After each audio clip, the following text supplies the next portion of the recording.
আসসালামু আলাইকুম বন্ধুরা, আশা করি ভালো আছেন।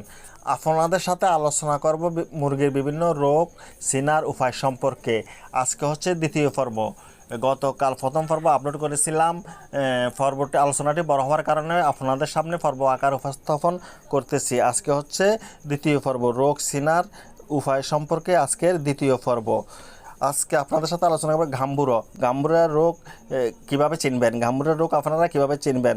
ঘাড়ের পালক খাড়া হয়ে থাকা, মাথা নিচের দিকে দিয়ে থাকা, দুটি পা মাটিতে পড়ে যাওয়া, ঠিকভাবে হাঁটতে না পারা, খাবারের রুচি কমে যাওয়া, জবাই করে চামড়া শিলালে রক্তের ঝালকা দেখা যাওয়া, প্রতিদিন 5 থেকে 7 অথবা এর বেশি মুরগির বাচ্চা মারা যাওয়া, পালকগুলো উস্কো খুস্কো থাকা। এইসব লক্ষ্য দেখলে বুঝবেন আপনার মুরগির গাম্বুরা রোগ হয়েছে। গাম্বুরা একটি মারাত্মক রোগ। কিমির ওষুধ কখন খাওয়াবেন? খাবারের প্রতি অনীহা, খাবার নষ্ট করা, ট্রে থেকে খাবার ফেলে দেওয়া, দিন দিন শুকিয়ে যাওয়া, ওজন কমে যাওয়া, এসব লক্ষণ দেখলে মনে করবেন মুরগিকে কিমির ওষুধ খাওয়াতে হবে। বসন্ত বা ফাউল ফক্স, এর লক্ষণগুলো কিভাবে বুঝবেন?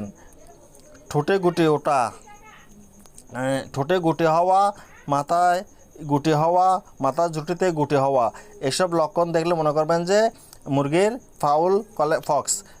ফাউল ফক্স হয়েছে। এসব লক্ষণ দেখলে আপনারা মুরগিকে মনে করবেন যে ফাউল ফক্স হয়েছে।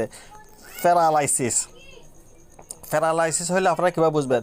নখ বাঁকা হওয়া, ঘাড় বাঁকা হওয়া, কাইত হয়ে পড়ে যাওয়া, ভিন ভিন করে পাক পারা, সোজা হয়ে হাঁটতে না পারা, এসব লক্ষণ দেখলে মনে করবেন যে মুরগির প্যারালাইসিস রোগ হয়েছে। আজকে আপনাদের সাথে যে রোগগুলো নিয়ে আলোচনা করলাম সেগুলো হলো গাম্বুরা রোগ, মুরগির কিমির রোগ, ফাউল ফক্স এবং প্যারালাইসিস। এই 4টি রোগ নিয়ে আজকে আপনাদের সাথে আলোচনা করেছি।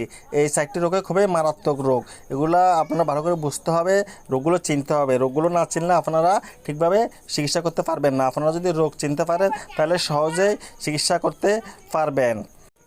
আপনি যদি মুরগির রোগ চিনেন তাহলে আপনি যদি অল্প টাকার ওষুধ খাওয়ান তাহলে মুরগির রোগ ভালো হয়ে যাবে।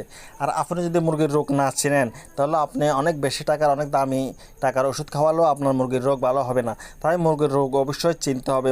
মুরগির রোগ চিনলে অল্প টাকার ওষুধ খাওয়ালে রোগ ভালো হয়ে যাবে। সবাই ভালো থাকবেন, সুস্থ থাকবেন। আল্লাহ হাফেজ।